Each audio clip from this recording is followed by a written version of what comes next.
Ito po si Akop. Let me remind the public of what is at stake here.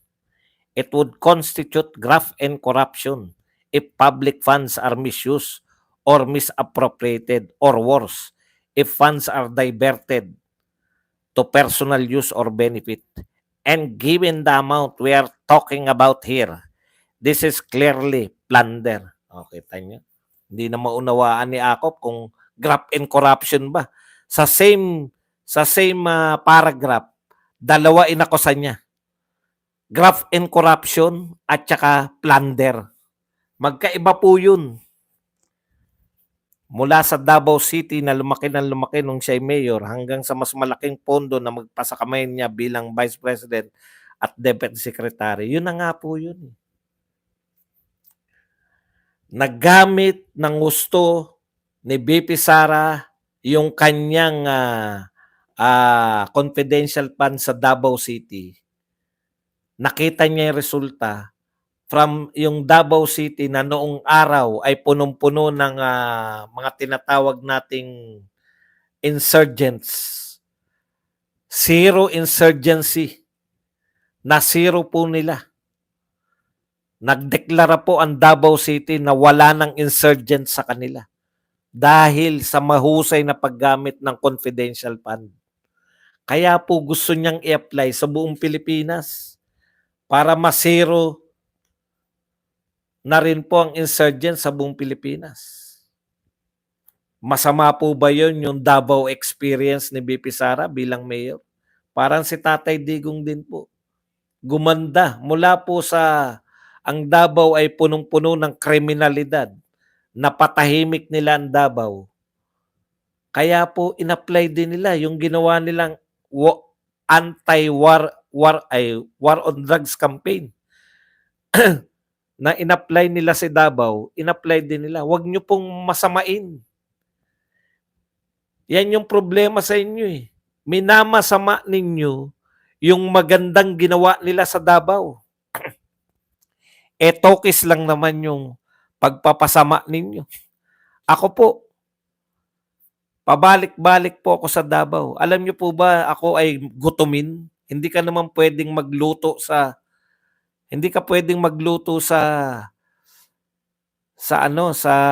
hotel. Sarado na rin po dahil hindi naman po 5-star hotel yung tinutuluyan ko.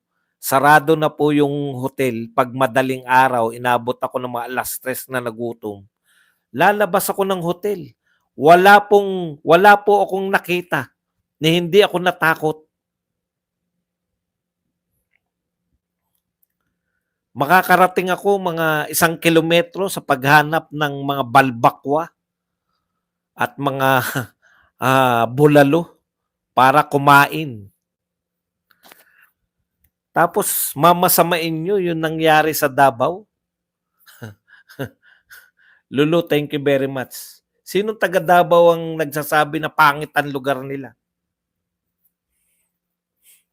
Meron ako nabasa ng Antyaw dati. Kala ko pa naman kasing ganda ng BGC. Wala po nagsabing ang Davao kasing ganda ng BGC.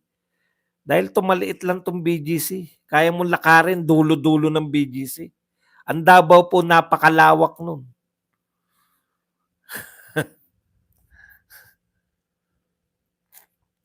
Eto pa isa. Si Representative Rog Gutierrez. Kalaban po natin tong one rider na to. Yung mga busita dito ng busita. Mga busit kayo. Hindi namin iboboto yan. Po tiyan, lakas nyo sa one rider. Yung pala, one rider, si busita pala yan. Hindi ko kilala. Busita ng maraming nagano dito, nangangampanya. Yan ang ikinabagsak ninyo. Yang one rider, wag nyo na po iboto yan. Busita-busita kayo, kalaban pala kayo ng Duterte. Yang one rider. Throughout the course, ito po sinabi ni Rog Gutierrez. Throughout the course of 7 hearings, we have brought details to some long-held suspicions. The confidential funds of the OBP and DepEd had been abused or malversed or perhaps even taken. By abuse, I mean that the relevant officers of the OBP and the DepEd took advantage of gaps in the and in fact violated joint circular, etc., etc. Mahirap po na problema ito. Pera po ng taong bayan ang pinag-uusapan dito, and unless we are aware of these gaps and violations, the legal regime cannot and will not change for the better. O, nag-inarte lang po siya, wala po siyang sinabi. The gaps and the props and the bats and the gap and the gap and the grap and the gap. Wala po, wala. Ha? Wala pong laman. Maganda lang po. The gaps and the props and the gaps and the gaps to the Philippine area of responsibility. Para ka lang nagrarap. Oh, kaya lang, ito po ang gusto nating makita eh. Ito makinig po kayo sa akin Hindi ko po sinasabi na naniniwala ako sa kanila. Halimbawa po, matino tayong congressman, tayo yan. Halimbawa po na si BP Sara ay nakita natin yung confidential fund niya ay talagang ginamit. Halimbawa lang to Halimbawa, yung confidential fund natin, ginamit talaga sa katiwalian, nakita natin. Kung tayo matitinong congressman, nakakita tayo, ginagamit pala yan sa katiwalian, yan confidential fund. Ano po ang pwede nating gawin ano po ang next na hakbang natin? I therefore recommend na imbestigahan natin yung lahat na may confidential fund.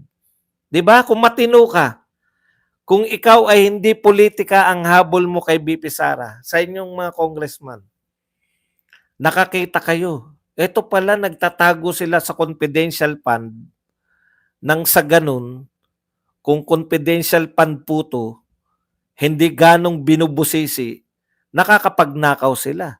Therefore, ang rekomendasyon ko, busisiin natin lahat na ng confidential fund. Baka nagtatago sila ng mga nagkakamal sila ng salapi. Kung ang purpose mo ay talagang yung sinasabi nyong the gaps and the bops and the gap, unless we are aware of the gaps and the change and the gaps,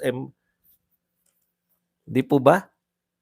Tanong, meron ba silang recommendation na may susunod na silang imbestigahan na confidential fund? Wala. Di ba? Wala. Bakit? Ang purpose nila, siraan lang si BP Sara. Ipalagay na natin na totoo yung sinasabi nila. Palagay na natin na totoo yan. Sinasabi nyo, kami? Nagtatago pala. So therefore, ang konklusyon nyo, yung confidential fund ay pinagtataguan ng mga nakaw na yaman. Kung ganun, dapat nating imbestigahan yung iba pang may confidential fund. Meron ba silang rekomendasyon na gano'n? Wala. Bakit wala? Kasi ang purpose lang naman nila, siraan si BP Sara. To eliminate BP Sara in her possible run for the presidency by year 2028. Yan lang po yung tanging purpose nila. Hindi ba? Or hindi talaga sila tapat. Wala naman talaga sila nakita. At syempre po,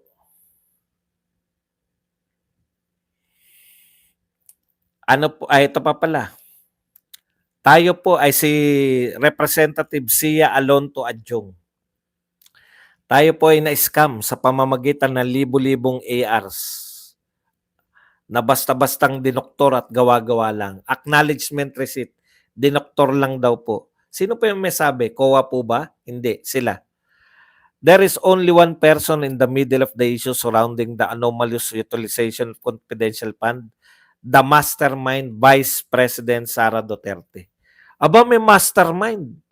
Mastermind pala ng krimen si Vice President Sara Duterte. Tanong, nagsampa ka ba ng kaso, Representative Sia Alonto Adjong? Nagsampa ka ba ng impeachment kay VP Sara? Alam mong mastermind?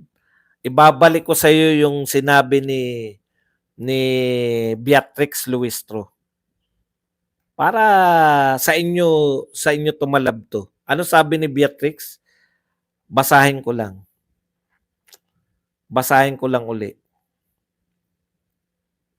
Ito yung pagwawakas ni Beatrix eh. Ang mali po ay tumahimik at huwag sa walang kibo. The world is dangerous place not because of those who do evil, but because of those who look on and do nothing. Kayo po tatanungin ko.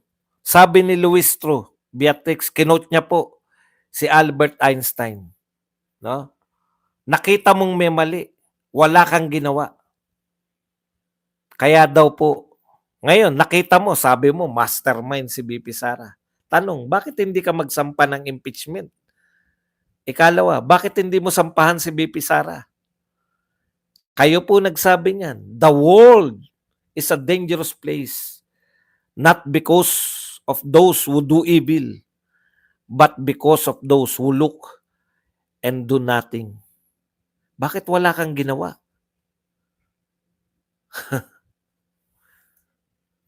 Di ba? Wala kang ginawa, alone to. Sinasabi mo, nakilala natin, mastermind si VP Sara. Anong ginawa mo?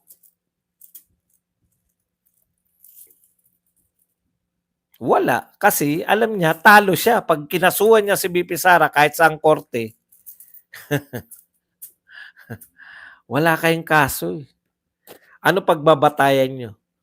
Sino nag-audit nung sinasabi niyong mali na paggasto? Kaya nga po tayo may auditor. Kaya nga po may COA. Ang trabaho po ng COA, ang tanging trabaho ng COA, ang pinakatampok na trabaho ng COA, sila po ang magsusuri kung ang isang ahensya ng gobyerno ay naggastos ng mali o tama. Yun po trabaho ng COA. Tanong uli, may sinabi ba? Si Ortega ba nag-ano nun? Nag-Einstein? Kasi yan yung nakalagay dito eh. Sabi, si Castro daw eh.